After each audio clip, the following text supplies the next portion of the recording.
Welcome, guys, to the next series of creating VO3 marketing level content using AI to create you those pretty cool ads, pretty cool social content, UGC, you name it. Let's go through it. Let's actually see, is VO3 actually pretty good? Let's be practical. Let's find out together.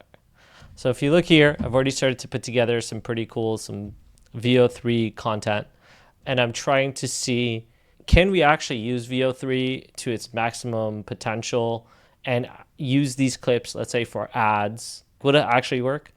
And if we, let's say, can't do it to that level that we want, let's say to how UGC is created nowadays, is can I create some type of structure that my team can go into and edit that content to then turn it into an ad later? So like some UGC clips that are working, and then some B-roll content or footage that comes in between it that will, let's say, fix the problems that obviously the limitations that VO3 has. Okay, so let's jump in. I've already put together a scene. Basically, the idea of this scene is there's this product that we have, and the person has a cold sore, and she's going about her day. She's not really happy that she has this cold sore. And all of a sudden, she hears about this thing called Square Immune, which is one of our clients. And she tries this product, and all of a sudden, oh my God, her day becomes better. Okay, so it's not a crazy script. It's a script that we can try to see if VO3 can accomplish. In the previous video, I told you guys, I don't like the VO3 builder. The flow builder sucks. There's so much bugs and glitches around it. But hey, it's new. It's a new AI tool. We've got to cut some slack. And the limitations of the credits is not a lot. So yeah, just food for thought.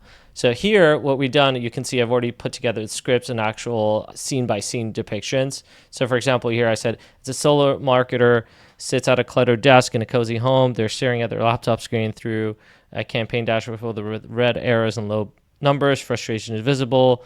Oh, she's not happy. And then all of a sudden, she hears about some type of solution. Okay? Actually, this is a different one. So let me go to the client one. I think this is the one. Says, capturing it, she didn't consider. Yep, this is it. Okay, this is the client. All right. You can see a woman in her 30s stands in a softly lit bathroom. She makes direct eye contact with herself in the mirror, and all of a sudden she's, oh no, that little tingle before a cold sore hits. Oh my God, it's going to ruin her week. So let's take a look at some of the clips. Okay, scene one. You know that little tingle right before a cold sore hits? Yeah, it used to ruin my whole week. Okay.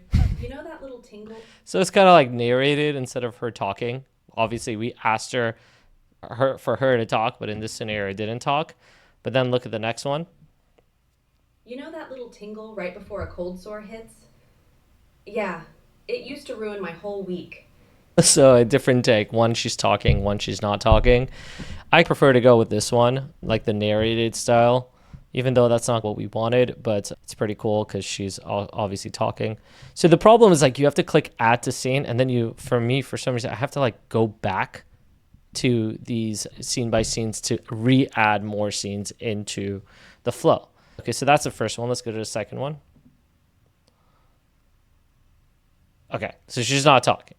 And here's the problem. When you go to text to video, it's so not user-friendly, where you actually have to click here, and then you have to click from quality, then you have to click highest quality for it to then create that credit. And it's just like you always forget sometimes, so then it always creates the clip that you didn't want.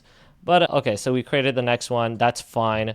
It looks like this, just kind of like pointing at, oh, this is the cold sore. And like she's supposed to be saying, it always came before something important, a date, a meeting, photos, you name it. So, okay, we can always just add some B-roll content over that or voiceover, okay? And this one, though, is pretty interesting because it looks like she has no mouth and then has a mouth. And I told her to like point at a cold sore, but I guess the AI is like not able to pick up a cold sore. You see how it's trying its best to show a cold sore and then it kind of like disappears? And here are the limitations of the video editor. There you can see it's just like cutting out and stuff. Okay. Both not great clips, but let's just go with this one. Okay, so we add it to the scene. See if I try to click plus, I can't. I have to create a new scene. So then I have to go back here and then go back to my clips and then pick the next one. Okay, so let's go look at the next clips. So this one is minimal bedroom or bathroom, and she's supposed to be applying the topical cream. And somehow it goes from a vial that's liquid to a cream. So it goes from liquid to a cream instantly, which is awesome to see. Limitations of AI. And again, like she's applying some random cream. Like obviously the physics are just not there. So when it comes to like applying and stuff like that, it's not there yet for marketing level content like a normal UGC would be. And that's why I recommend it to be used as like B-roll, where you use it as initial footage. But whatever, we'll just pick a clip and we'll just say this one. Okay, we'll go back. We're going to go to our scene. And the final clip is clean lifestyle feel. She looks in the mirror again, smiles this time, then picks up keys, puts on a jacket, and walks out the door confidently into warm, natural light. So let's take a look. Now we have audio. I don't know why the keys are jingling. I literally told her to say no more last minute cover-ups. No more surprises, just confidence. And then she just jingles keys. So I don't think that's the clip we wanted. The captions are terrible. I don't know why it decides to write captions. I'm learning that. Again, she's jingling the keys and takes her shirt. Okay. I feel like we just created the most brain rot video ever. Okay, let's look at our final footage. Where is the audio? See what I mean? Like, we're supposed to have audio there. Like, where is the audio? Bro, where's my audio? Okay, she's got her sore, cold sore, and she's pointing at it, and she's not happy. And now she finds out about Square Immune. And look at that, just rubs it. And now she's talking about how it's useful. And then she is happy because now she's jingling her keys and she picked up her jacket and she's out. Yeah. Okay, so we're going to start with this. I will, in the next video, show you guys a much improved version of this, but it shows you the limitations of VEO3. And our job is, let's get practical. How can we improve this? How can we get actual footage that we can use in our ad campaigns that consumers won't be able to tell the difference? Okay? See you in the next video. And subscribe.